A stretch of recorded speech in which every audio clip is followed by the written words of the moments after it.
तो दोस्तों आज हो गया 13 नवंबर 2021। बिहार समेत देश दुनिया के बड़ी और ताज़ा समाचार लेके आए सिर्फ आपके लिए। चलिए फाफर खबर शुरू करते हैं। उससे पहले को अब तक सब्सक्राइब ना किया हो तो फाफर चैनल को सब्सक्राइब कर दें, लाइक कर दें, शेयर कर दें ताकि इसी तरह खबर आप हर रोज देख सके। चलिए शुरू करते हैं आज की पहली बड़ी खबर। केंद्र के 3 नए कृषि कानूनों के विरोध में गाजीपुर बॉर्डर पर डटे भारतीय किसान यूनियन के राष्ट्रीय प्रवक्ता राकेश टिकैत के नेतृत्व सैकड़ों किसान शुक्रवार शाम को दिल्ली मेरठ एक्सप्रेसवे और NH9 पर लगी बैरिकेडिंग तक पहुंच गए। इस दौरान किसानों ने दिल्ली कूच करने का संदेश देकर हड़कंप मचा दिया।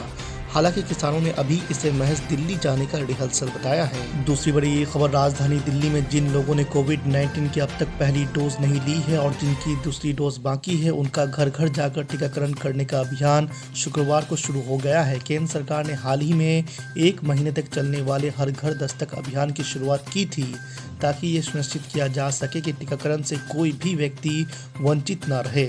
आपको बता दें कि दिल्ली सरकार द्वारा जारी एक पोस्टर के मुताबिक यह टीकाकरण अभियान 12 से 27 नवंबर तक चलेगा। तीसरी बड़ी खबर, केंद्र सरकार ने योगी सरकार की 735 पेयजल आपूर्ति योजनाओं को अपनी मंजूरी दे दी है। बुंदेलखंड और विंध्य समेत प्रदेश भर के ग्रामीण इलाकों में पीने के साफ पानी की आपूर्ति के लिए राज्य सरकार की ओर से 1882 करोड़ के प्रस्ताव केंद्र भेजे गए थे। केंद्र सरकार की हरी झंडी मिलने के बाद अब यूपी सरकार इस पर तेजी से काम कराएगी। आपको बता दें कि गुरुवार को हुई बैठक में स्वीकृति की गई है। इन योजनाओं से 33 जिलों के 1262 गांवों की 39 लाख की आबादी को फायदा होगा। चौथी बड़ी खबर, प्रतापगढ़ में समाजवादी पार्टी की सभा के दौरान शुक्रवार को बवाल हो गया। दरअसल रानीगंज विधानसभा क्षेत्र के मिर्जापुर चौराही गाँव में आयोजित जनसभा में मंच पर ही मारपीट हो गई। रानीगंज से टिकट की मांग कर रहे सपा नेताओं को पूर्व मंत्री शिवाकांत ओझा के समर्थकों ने मंच पर ही पीट दिया। ओझा के समर्थन में जमकर नारेबाजी भी की गई। इस घटना में अफरा तफरी का माहौल बन गया। कई नेताओं ने मंच से नीचे भागकर खुद को बचाया। पांचवी बड़ी खबर, आम आदमी पार्टी ने मार्च 2022 में होने वाले पंजाब विधानसभा चुनाव के लिए अपने उम्मीदवारों की पहली लिस्ट जारी कर दी है। आपको बता दें कि आम आदमी पार्टी ने अपने 10 विधायकों को दोबारा मैदान में उतारने का फैसला किया है। आम आदमी पार्टी की पहली लिस्ट में कोई नया चेहरा नहीं है। पिछली बार पार्टी के टिकट पर चुनाव जीतने वाले बाकी 10 विधायक पार्टी से अलग हो चुके हैं। आपको बता दें कि आम आदमी पार्टी के लिए राज्य में पिछले 5 साल बेहद मुश्किल भरे रहे हैं। आम आदमी पार्टी ने 2017 के विधानसभा चुनाव में पहली बार किस्मत आजमाई थी और उसने अच्छा प्रदर्शन करते हुए राज्य की 20 सीटों पर जीत दर्ज भी किया था और मुख्य विपक्षी दल का दर्जा भी हासिल किया था।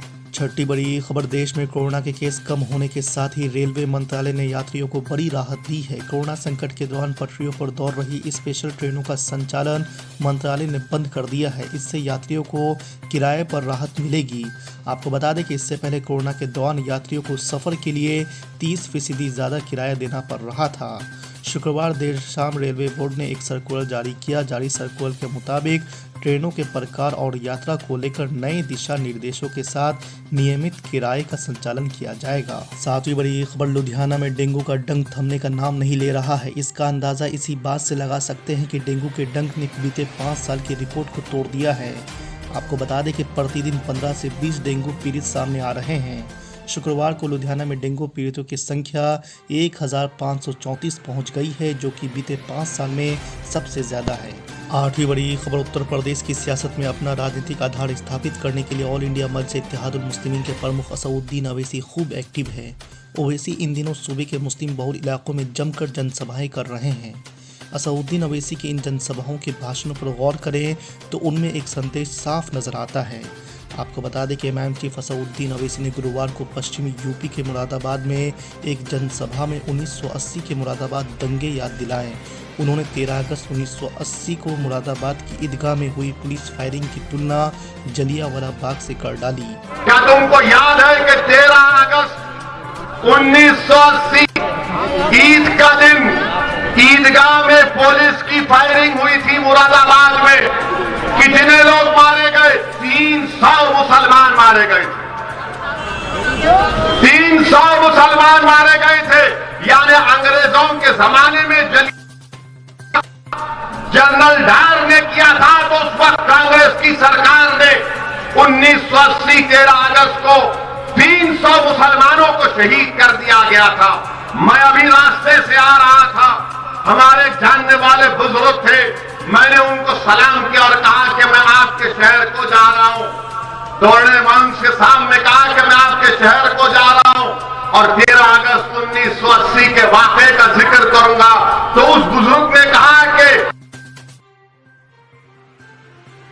14 साल की उम्र थी मेरी, मैं उसका चश्मदीद गवाह हूं कि जब मैं भाग रहा था तो गोलियां मेरे खिलाफ चल रही थी।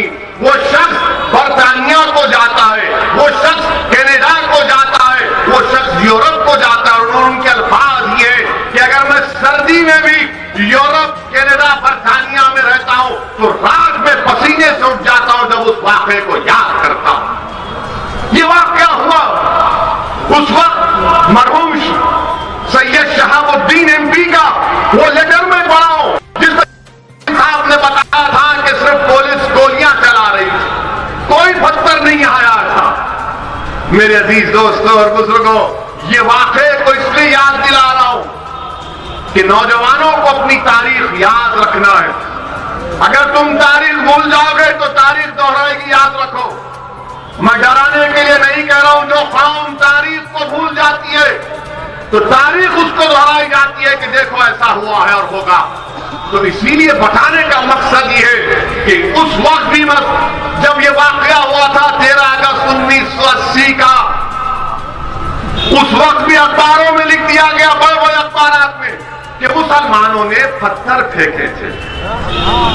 पत्थर फेंके थे, ईदगाह में कौन सा पत्थर होता है?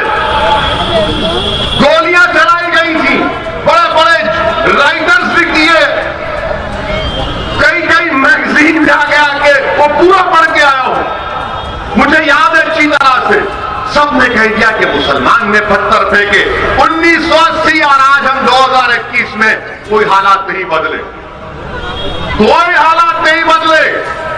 जब पुलिस मारना चाहती है मुसलमानों को हुकूमत के आधार पर, तो कहती है मुसलमानों ने पहले हमला किया था, पत्थर फेंके थे, पत्थर बरसाए तो हमने लाठीचार्ज किया, नहीं सुने उसके बाद हमने ठोक दिया।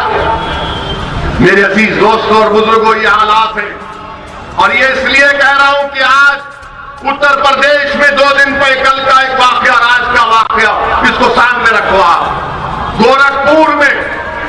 गोरखपुर में बाबा की कॉन्स्टिट्यूंसी है, गोरखपुर में किसी मुसलमान ने अपने घर के ऊपर एक हरा झंडा लहराया, तो पूरा गुंडों का टोला उस घर पर पहुंच गया, घर में घुसकर तोड़फोड़ की और कहा कि तूने पाकिस्तान का झंडा लहराया।